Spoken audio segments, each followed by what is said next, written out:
చుట్టూ తిరిగేటువంటి పరిస్థితి లేకుండా అర్హత ఉండి చదువు ఉన్న పిల్లలందరూ కూడా వాళ్ళని ఉద్యోగం వెతుక్కుంటూ వచ్చేటువంటి వ్యవస్థ ఉండాలి. ఈరోజు ఏపీపీఎస్సీ నడుపుతూ ఉన్నారు, యూపీఎస్సీ నడుపుతూ ఉన్నారు, నీట్ ఎగ్జామ్స్, టెట్ ఎగ్జామ్స్, ఇలా అనేక రకాలైన ఎగ్జామ్స్ నడుస్తూ ఉన్నాయి.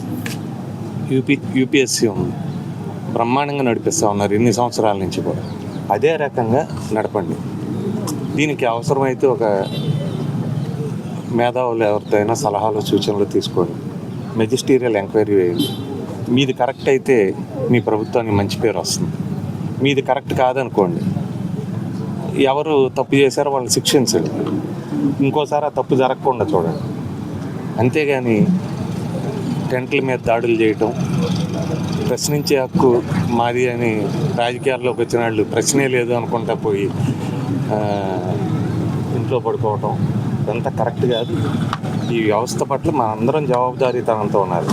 ఇప్పుడు ఈ టెంట్లో కూర్చున్న వాళ్ళందరూ ఎవరైనా డిఎస్సి రాశారా, లేకపోతే ఇంకొకటి రాశారా, మీరందరూ ఇంకోట అని అడుగుతారు. వాళ్ళందరూ వేరే ఎగ్జామ్స్ కూడా మళ్ళీ రాయాలి. ఈ టెంట్లో కూర్చుంటే వాళ్ళందరినీ టార్గెట్ చేస్తారనే భయం ఉంటుంది. కాబట్టి సాంఘికంగా అంటే సొసైటీ పరంగా సామాజిక బాధ్యత కింద తీసుకొని మేము నిరసన తెలియజేయటం, ప్రశ్నించడం జరుగుతూ ఉంది. దీనికి ముఖ్యమంత్రి గారు సమాధానం చెప్పాలి. అట్లాగే దీని మీద ఒక మెజిస్టీరియల్ ఎంక్వైరీ కానీ జ్యుడిషియల్ ఎంక్వైరీ కానీ వేసి యువత నిరుద్యోగం పాలు కాకుండా, నిరుద్యోగం పాలై కన్సల్టెన్సీలు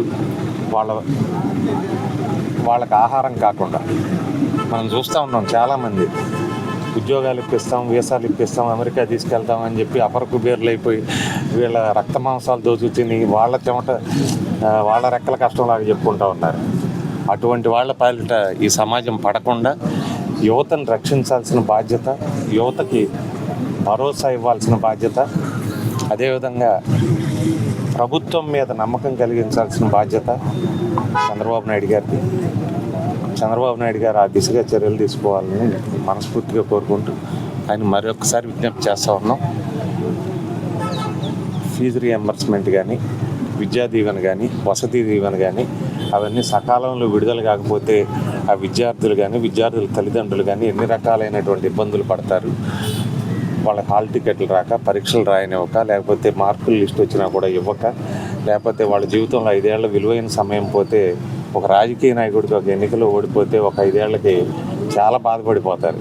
అదే ఒక విద్యార్థికి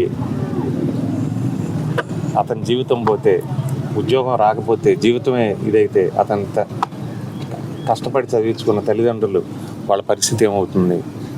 ఇదంతా కూడా అత్యంత నిరుపేద కుటుంబం నుంచి వచ్చి వెంకటేశ్వర స్వామి నిధులతో నడిపే కాలేజీలో చదువుకున్న గౌరవ ముఖ్యమంత్రి చంద్రబాబు నాయుడు గారు ఈ కష్టం తెలిసినవాడు కాబట్టి ఆయన ఖచ్చితంగా దీని మీద చర్య తీసుకోవాలని, ఫీజు రీఎంబర్స్మెంట్లు ఇవన్నీ కూడా విడుదల చేయాలని కోరుకుంటా ఉన్నాం.